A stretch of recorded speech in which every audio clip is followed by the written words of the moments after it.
வணக்கம். ஜவைஜட் from Javadupatti Pudur power writer அப்படிங்கிற YouTube channel மூலமாக உங்களை மீண்டும் சந்திக்க ரொம்ப மற்ற மகிழ்ச்சி. அத்தோட எங்கள் சேனலை சப்ஸ்கிரைப் பண்ணுங்கள், பெல் பட்டனை அழுத்த மறந்துடாதீங்க. அத்தோட எல்லாத்துக்கும் ஷேர் பண்ணுங்க. அதாவது ஆன்மீகம் தெய்வீகம் அப்படிங்கிறது ரொம்ப அற்புதமான ஒரு தலைப்பு. அதை வைத்துக்கொண்டு சிலர் எப்படியெல்லாம் தவறான வழியில் செல்கிறார்கள், அல்லது மக்களை ஏமாற்றுகிறார்கள், அல்லது தங்களுக்குள் சுயநலமாக நடந்து கொள்கிறார்கள் அப்படிங்கிறது காலம் காலமாக நடந்து கொண்டிருக்கக்கூடிய ஒரு விஷயம்தான். அதன் அடிப்படையில் திருவிடை மருதூர் அருகில சூரியனார் கோவில் ஆதீனம் அப்படிங்கிற ஒரு இடத்துல மிக சர்ச்சைக்குரிய ஒரு விஷயம். பொதுவா ஆதீனம் மடாதிபதிகள் அப்படின்னாலே அவர்கள் சன்னியாசத்தை ஏற்றுக்கொண்ட வேண்டும், அவ்வளவுதான். திருமணம் செய்யக்கூடாது. ஒன்று அதில் பொறுப்பாக இருப்பவர்கள் ஒன்று சன்னியாசிகளாக இருக்க வேண்டும், துறவரம் போன்றவர்களாக இருக்க வேண்டும், அல்லது திருமண வாழ்க்கையை விட்டு வெளியேறி கருத்து வேறுபாடாக வெளியேறி, அல்லது அதை வேண்டாம் என்று ஒதுக்கி விட்டு வெளியேறி மடாதிபதிகளாக பொறுப்பேற்றுக் கொள்வார். இதுதான் நடைமுறையில் உள்ள விஷயம். இதுதான் மடாதிபதிகளுக்கு எழுதப்படாத ஒரு சட்ட திட்டங்கள். ஆனால் அதையெல்லாம் மீறி இன்னைக்கு திருவிடை மருதூர் அந்த சூரியனார் கோயில மிக கேவலமான ஒரு சம்பவம். அங்க 28வது மடாதிபதியாக மகாலிங்க தேசிக பண்டாரக சுவாமிகள் அப்படிங்கிறவர் இன்னைக்கு பொறுப்புல இருக்கிறார். பொதுவா 109 வயசுல சங்கரலிங்க தேசிக சுவாமிகள் இறந்துடுறாங்க. அதுக்கு பின்னால 27 பேர் மடாதிபதிகளா வர்றாங்க. 28வது மடாதிபதி தான் மகாலிங்க தேசிக பண்டார சுவாமிகள். பொதுவா அவர் துறவரம் பூண்டு ஆன்மீகத்தின் அடிப்படையில் அந்த மடாதிபதிகளுக்கு ஆதீனமாக விளங்கி கொண்டிருக்கக்கூடிய ஒரு விஷயம். அங்க பொறுப்பாளர்கள், சரி காரிய பொறுப்பாளர்கள் அப்படிங்கிற பேர்ல ஒரு 7 பேர் போட்டிருக்கிறாங்க. பொதுவா அந்த மடாதிபதிகள் சூரியனார் கோயிலுக்கு 1500 கோடிகள் சொத்துகள் இருக்கு. இதை எப்படி மடக்க வேண்டும் அல்லது தன்வயப்படுத்த வேண்டும் அப்படிங்கிறது பலவிதமா நடந்திருக்கும். ஏகப்பட்ட விஷயம் பார்த்துட்டு தான் இருக்கணும். சாதாரண ஒரு கோவில்ல கூட பாருங்களேன், கோயிலை கட்டி வச்சுக்கிட்டு தேவையற்ற முறையில உண்மையான விஷயத்தையும் போலித்தனமாக காட்டி அதன் மூலமாக காசை பறிப்பது. ஒரு உதய கீதம் அப்படிங்கிற ஒரு படம் கூடத்துல அதுல கூட கவுண்டமணி செஞ்சல் ஜோக்கு வரும்.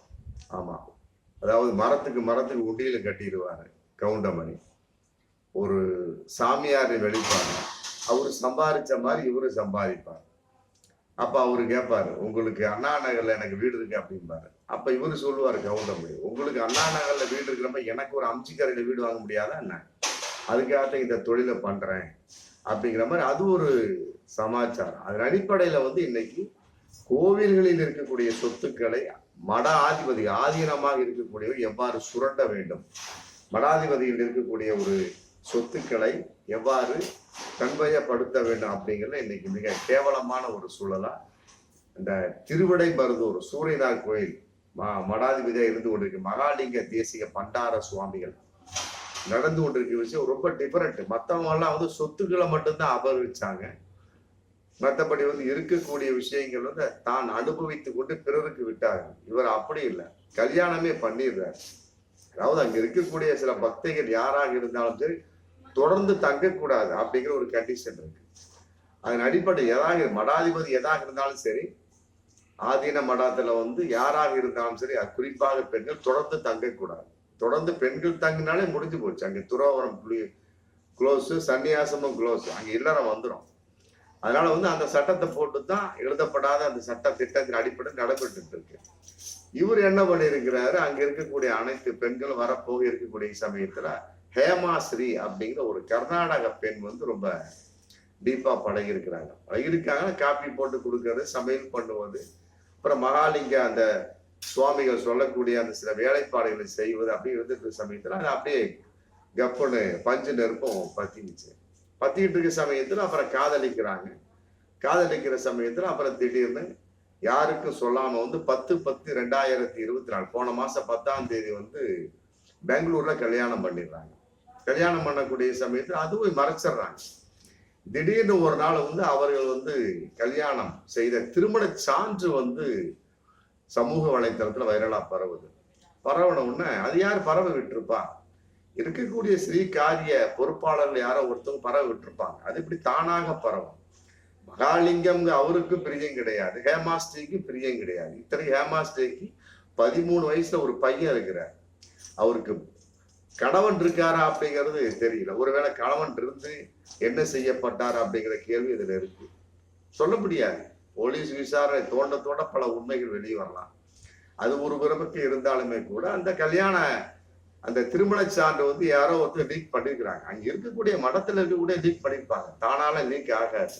போராமையின் வெளிப்பாடு அல்லது இந்த உண்மையை சொல்ல வேண்டும் அப்படிங்கிற ஒரு சமூக வலைத்தளத்துல போட்டு விட்டுறாங்க. பார்த்தோம்னா மக்கள் பத்திக்கிட்டு என்னடா அது மடாதிபதிங்கிறாங்க, ஆதீனங்கன்னு சொல்றாங்க, கல்யாண ஜோடியோட உட்கார்ந்துட்டு இருக்கிறாங்க, எப்படி கல்யாணம் செய்து கொண்டார்? துறவரம் தான் இல்ல சன்னியாசம், அதோட நிப்பாட்டிக்கணும்.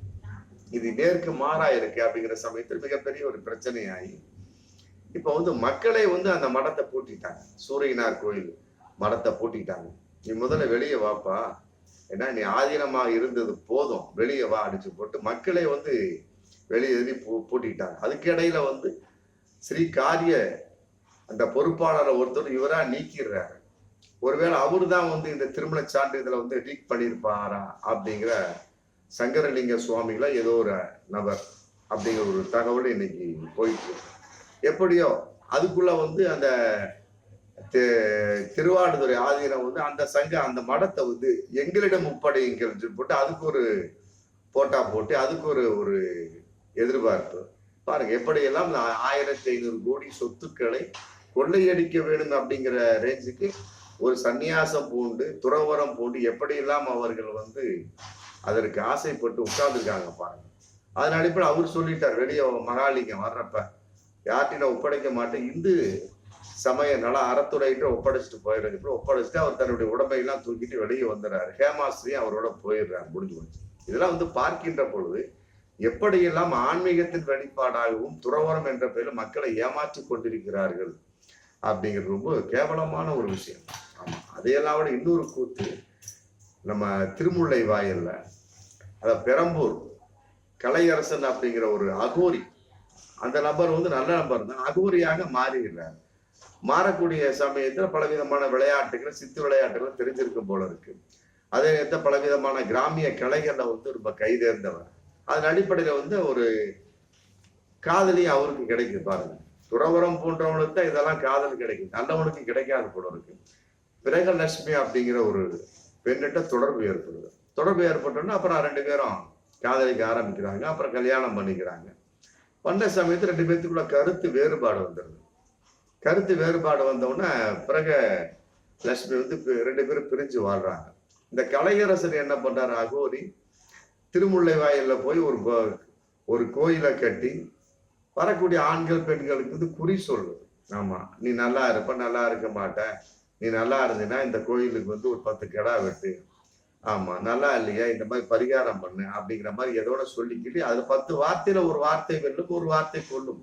அவர் வெல்லக்கூடிய சமயத்துல என்ன ஆகுது, இவர் பேரு டாப்ல போயிடும் கலையரசன். அப்படி பண்ணக்கூடிய சமயத்துல மக்கள் இவரை நம்பி அங்கே அகோரி கலையரசன் அப்படிங்கிற பட்டத்துல வந்துட்டு இருக்கிறார்.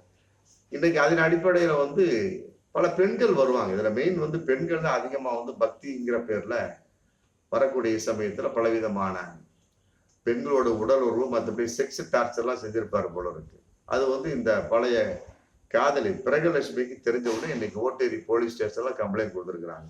இவரும் கம்ப்ளைண்ட் கொடுத்துருக்கிறார் கலையரசன்.